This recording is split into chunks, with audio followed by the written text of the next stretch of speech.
So, any of you who have used written test cases, can you let's talk? What are some of the advantages or disadvantages of writing test cases in your code? Can anyone of you come up and say a few words, whatever you feel?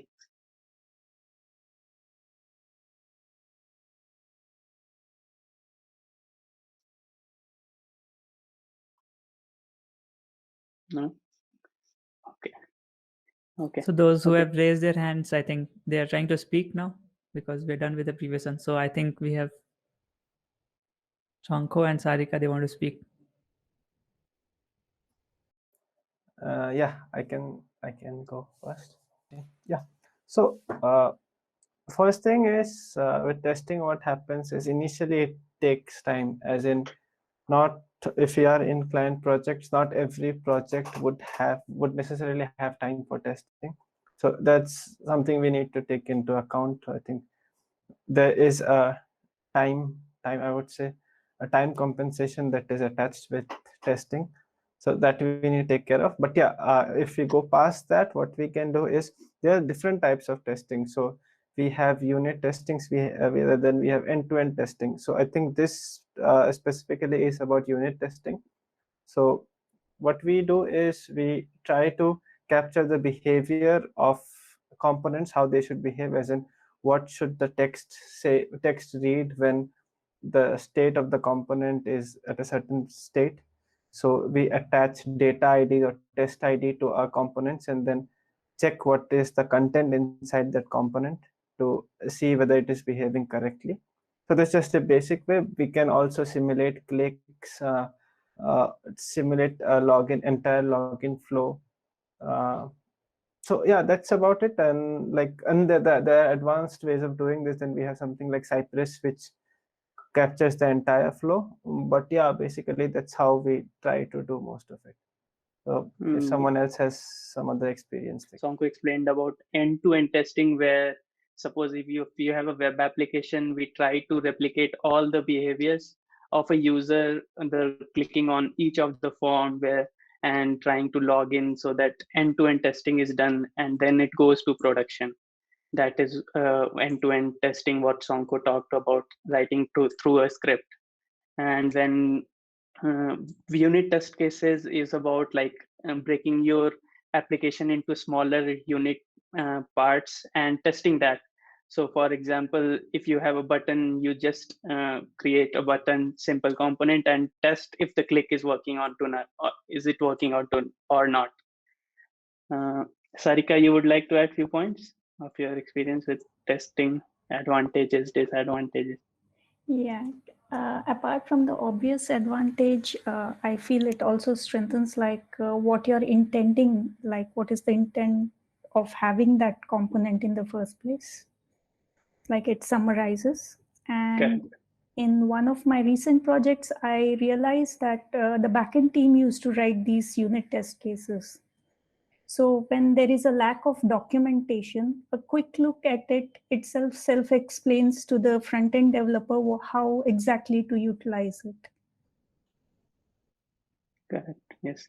So I have created a small example project so to demonstrate how to break down your application into smaller parts, and how can we write test cases, how can we improve our code and manage the advantages. So the problems, what I was trying over this weekend is, Nischal has one question. Has anyone suffered with test suits failing when upgrading a library such as React Form to React Final Form?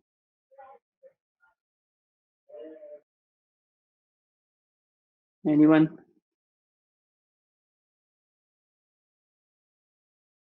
Yeah, I think this is a very I don't specific. know Yeah, if you are like updating a library that is not changing the like logic of your form, then I guess you are focusing on implementation details instead of how the user is using it. So I guess you have to move away from the implementation detail and write the test cases such that like how the user is using the app. correct. That's a good point, Lokesh. Okay. Okay, I'll demonstrate. Yeah, I and got to yes, add. Sindhu, go ahead. Yeah, I got to add something. So when I differentiate between the unit test and the regression test, there are different levels of testing when it comes to the QA part. So in there, we just have a unit test.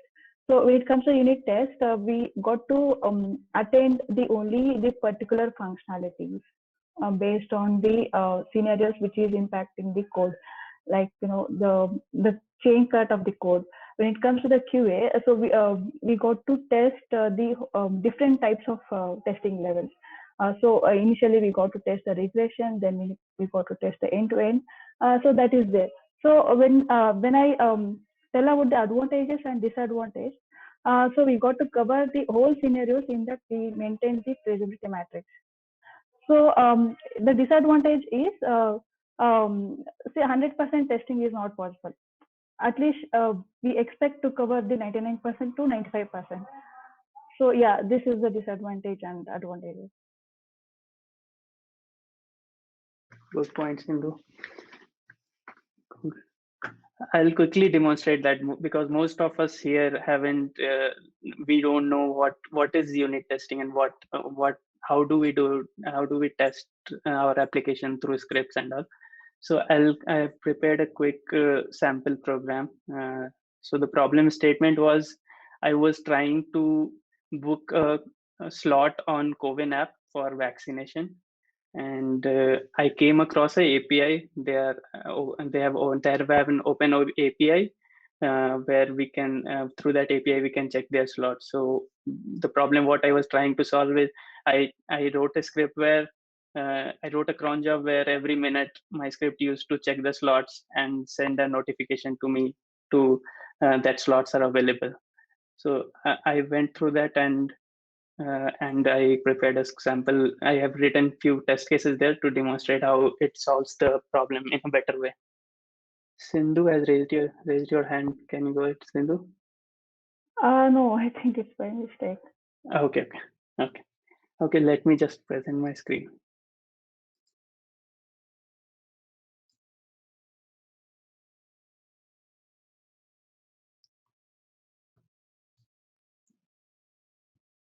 Is my screen visible? Yes. Okay. So I saw the open APIs from CoWIN, and I saw this. There is an API to book and to look for slots through a pen. So I just wrote a script Express app. I had booted an Express Node app. What I had done here is just I'd broken down the few functions, few important application. Part of the application was to send the email. I had chosen to send the notification through email, just inform me, and to check the slots. And I just keep running this into a cron job every minute, and that have entered my pin code. And what my function does is just it runs a loop for five times. It checks the slot for next 5 days, where I pass in to this function check slots for vaccine. It just passes the pin code and the date. I check for 5 days running through loop, and whenever there is a slot available, then I just use a function send email to notify me that slots are available. So here, when I start, I just wrote all the functions here. Now, when I wanted to demonstrate the advantages, since it was a very short project, very quick project, so I didn't add much of functionality here and didn't add any testing or anything like that. But since I wanted to show you guys what are the advantages I get after I add few test cases here, so I broke my functions down here. So the two important aspects of the app was to send an email. This is a simple function which just sends an email. It returns a promise, and whenever the email goes, it is resolved to true. It just returns me that okay, my mail is sent. So I wanted to test this function. I just couldn't rely on. I just can't just add it to run it, and I can't just rely on to the function that it will run. So here the unit test comes into picture. Since my my function is broken down, that the function of this the sole purpose of this function is to send an email, right? So what I can do is I can just test this function. So I have written the test cases using Jest framework. Jest is a simple framework, JavaScript framework, which helps in writing test cases. I'll quickly show an example how it looks like. So suppose you have a function which just sums up two integers passed to it. So this is the function sum a, and it returns a plus b. So using how our test cases should look like. This is a test which is showing up that it's the description. It adds, just add 1 plus 2. It should be equal to 2. It is very simple. So expect the sum. I'm calling this function sum of 1 and 2, and I expect it to return 3. So if this function returns this, then my test case is passed, and I can rely on this test case that my function is running well and good. Okay, this is one example I can show you. Then now I want to test this. I've written my a simple unit test case to just test my send email function. Since this is returning a promise, I have to check this is returning a promise. Then I'm just calling this in using Jest. I'm just saying the description send email function. The expectation from this test case is to send the email to be true. This function is returning, since resolving to true, it is expected to just return true. Right, so I'm just calling this function takes in parameter the subject and the text. So I've just passed in an hello and the text what I want to test this. So when I run this function, if I get the test to be passed, then my function, I can rely on this function I can rely that send email function is working very well. So I'll just quickly run. In package.json, it's very easy to add. Just add a dev dependency of Jest. It's a very thin framework, very small function, which just gives you these kind of function, what to expect from a function and what should be the output. If I run, I've added a command here in package.json script test. It just runs the Jest test cases. So whatever is there in the test folder, it will just go through each one of them and check whether it is returning what is to be expected or not. So I will just quickly run this script. This is running. Actually, there are three test cases added. So I see that it is taking a bit of time, but all the 3 test cases are passed, right? I'll pause for any questions or anything. Yeah. Yeah, I got a question. So you mentioned that's the 3 test cases, right? Is that the scenarios or the test cases? Because we'll be getting different kind of scenarios for one features. Yes. So this is a scenario to send an email. Just the simple scenario is just the function's work is to send an email. That's it. So I'm just checking that part, if my function is sending an email or not. That's it. Okay. So the smaller we break it, your logic break it down into smaller pieces, the easier it would be. So to test it. So this is more of a unit test cases, the case, Yes. and not really a feature driven test, Sindhu. Yeah, got it. Yeah. Okay, so I have a quick question. I think not quick question, but just to give an idea to everyone else. I think this is more of a unit test case, but when we really want to test if that email was received at the other end, so we will be writing like a little more. Like here we are just testing if the function returned a promise and it sent that, okay, data was true. But we can go and write the integration test in which we'll be actually checking the email where we have sent the email. And then if we receive it, then the integration test passes over from there. So that covers like most of like the end user testing sort of thing, integration test. So if we do the end-to-end testing, then we'll do everything like we'll replicate the behavior of a browser, a mobile application and try to do every step. So this is particularly about writing into the code where all of us, each one of us, can try to test our functions, smaller functions. Okay. Yeah, any more questions?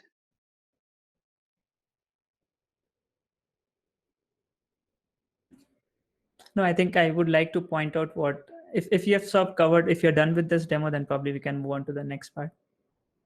Then I'll bring this question. Yeah, I think, yeah, this was a basic thing I wanted to show. Like for same thing, we can check for our, if your function is returning something, we can also do like some kind of checking for the data it is returning. If we can mock your APIs as well. So we can think about all those points.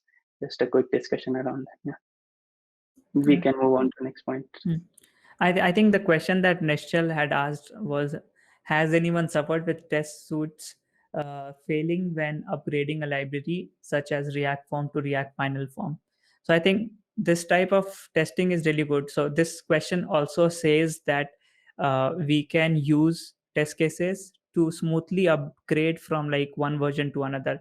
Or maybe if there are two libraries and when they say that they have the same API surface.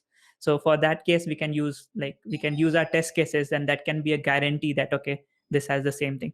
Nishchal has raised his hand. You want to say something? Yeah. Am I audible? Yeah, Nishchal. Yeah, so basically, just to add more to my question, just to give more context, what we were doing was using Jest to code some of we had a test suites for different forms with React Form in one of the client applications. And when we moved on to Next.js and just rewrote the code for that, all the test suites basically failed, which had those React Form. So that's the context for it. All the other tests passed, but that specific ones, those components which had test suites with React Form in it, those failed. And when we upgraded to React Final Form, those worked. So that but between that change of period, it took around 2 to 3 weeks. So that was the situation I faced with testing failing due to this library migration. Yeah. So what was the final conclusion? How did you fix it? We basically we were going to change it to React Final Form. So when we did upgraded it, those issues were gone. Yeah. Okay. Most probably their internal APIs would have changed, which you might be using. Yeah, and to add a more detail to it, the earlier version, the React Form which we're using, they actually became old and they replaced it with React Final Form. So that might be the case anyway. Yeah. Okay. Yeah. So Aparna has a question. Aparna, go ahead. No, sir. By mistake. Okay. Okay. Any questions, any points anyone would like to add? Please go ahead, Rishabh. Yeah, so basically like what happens is like we have like different different environment like test, dev and all that things. So currently what is happening with our use case is like every time we merge the code, the CI/CD runs and like the test execution work. So here the major problem that like I have seen is like that creates an entry into like test and prod environment as well. Apart from like stage that creates an entry while merging the code from test to prod. So how do we like overcome that thing? Because anyways, like we have like tested everything on stage and like test environment anyways. So coming to the prod again, the CI/CD will run. So one step is like to ignore that CI/CD run for the prod, but the client does not want to go ahead with that flow. So how do we do that things? So your question is, if we include your test cases, I mean the steps to run all those steps, if we include that in your CI/CD, will that solve your problem or not? So that is already there on CI/CD. It's already there. Mm-hmm. But like suppose like if I want to suppose I created a new user, so that user is again created to the prod. but the test cases are in like something that execute like edit that user and delete that and all that things. But we don't have the ID for that particular user in prod. So Yeah, that so yeah, so that that is is very specific thing, specific to a user, right? This is a yeah. general scenario which you need to implement, and if your edit is working for any of the scenario, then it should work for any of your particular users. Makes So sense. I think in that case, we usually create some test users on production server as well. Because when you want to perform CRUD operations inside your test cases on production, then you need to have some test users on production as well. That's what we usually do. Okay. Okay, got it. Yeah, right. So let's discuss some disadvantage. Yes, Ankit, go ahead. Do you have any?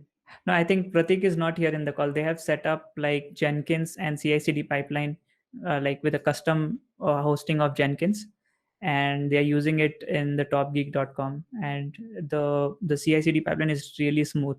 Like once we merge to master, it runs all the test cases and then deploys on production and on all the environment. Like on development, it deploys on the staging environment, and on master, it goes to the production. Do we have anyone from the Top Geek team here? Yeah, actually, I am working on the Jenkins CI/CD part for the Top Geek. Yeah. Yeah, so basically right now for all the repos, we are simply running the yarn build command to test that whether the incoming code is correct or not. People are working on the unit test cases and we'll integrate that later. Nice. So that's a good idea. I mean, we should try to, like, if we have the bandwidth right now, the issue with the main disadvantage why we avoid writing test cases is the time constraint that it adds to development, right? But at a later stage in a long term, it helps you can rely on those cases too. If it executes, you'll have less bugs. Your component will have you'll have a predefined functions component which is performing its own functions, things like that. So, yeah.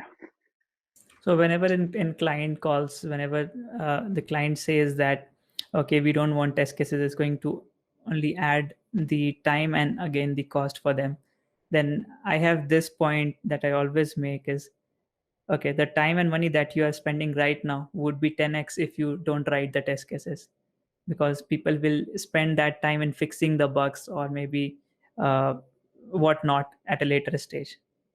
The question is, when do we like indulge in writing like heavy test cases? Is it at the beginning of the project? Is it at like after it goes on staging, or is it like from day one within the code itself? So that's the bigger question, because I know we developers, nobody likes to write test cases, and that's why we have like test driven development, which works really well. You write the test case first and then fill up the function, right?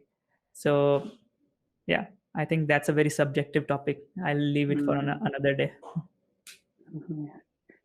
Yeah, but if we start writing I know that we'll never start in between. Once the project goes on, we have the pattern fix. So if we are thinking to add it and take its advantage, it's always start and building the architecture around it. Shanku has a question.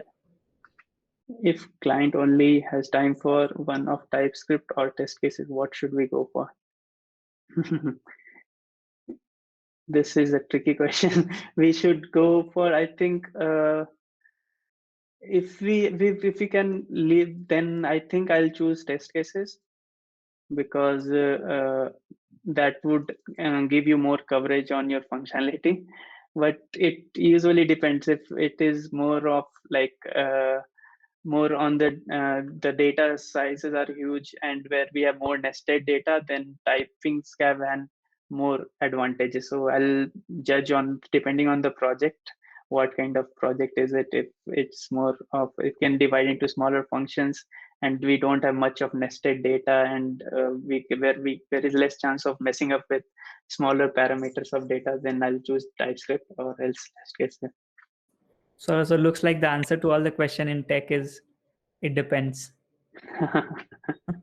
Yeah. But what the coverage that TypeScript and test cases gives is not the same. So I mean, it's not like I don't think it is a versus question. We use either TypeScript or test cases, because TypeScript covers a lot of things, but test cases covers more. I mean, Yeah. so there are a lot more coverage that we can gain with test cases, right? Yeah, it's not both TypeScript and- versus test cases. What I was saying is, if we are to pitch one of them to the, because for the client it is directly proportional to time it takes. Like if we are looking at it from a time perspective, then we have to tell them that we have to make a decision, either TypeScript or test cases. Then what would make more sense in that case? Of course, we know test cases serve a totally different purpose, and TypeScript should be there in all projects by default. Correct. At least now in 2021. But yeah, we all know how I mean, even the like client is. I would say we can suggest TypeScript, but even with TypeScript, we should suggest that at a point of time we would Yeah. use those cases. Makes sense. Yeah. Yeah, but TypeScript is like heart and test cases are like lungs. So in the COVID times, you'll choose your lungs to take. Yeah. I think we will. So let's do from the. I think next time let's pick a more like in-depth topic so that we don't talk. I think this is a good starting point. This particular club meet. So the next time we can have like more hardcore discussion, TypeScript versus like test cases, and when to use TypeScript and when to use just plain JavaScript, or maybe do we need to type our say data layer in Redux store? So these can be like real questions that we can ask. Right. Perfect. Any more points from anyone? Any questions? No, nothing from my side. Cool. I think we can end it. We'll come up again next week. Yeah. Okay. Thank you, guys. Thank you so much. Let's keep testing. All right. Okay. See you Thank guys next week. Bye. Bye. Bye.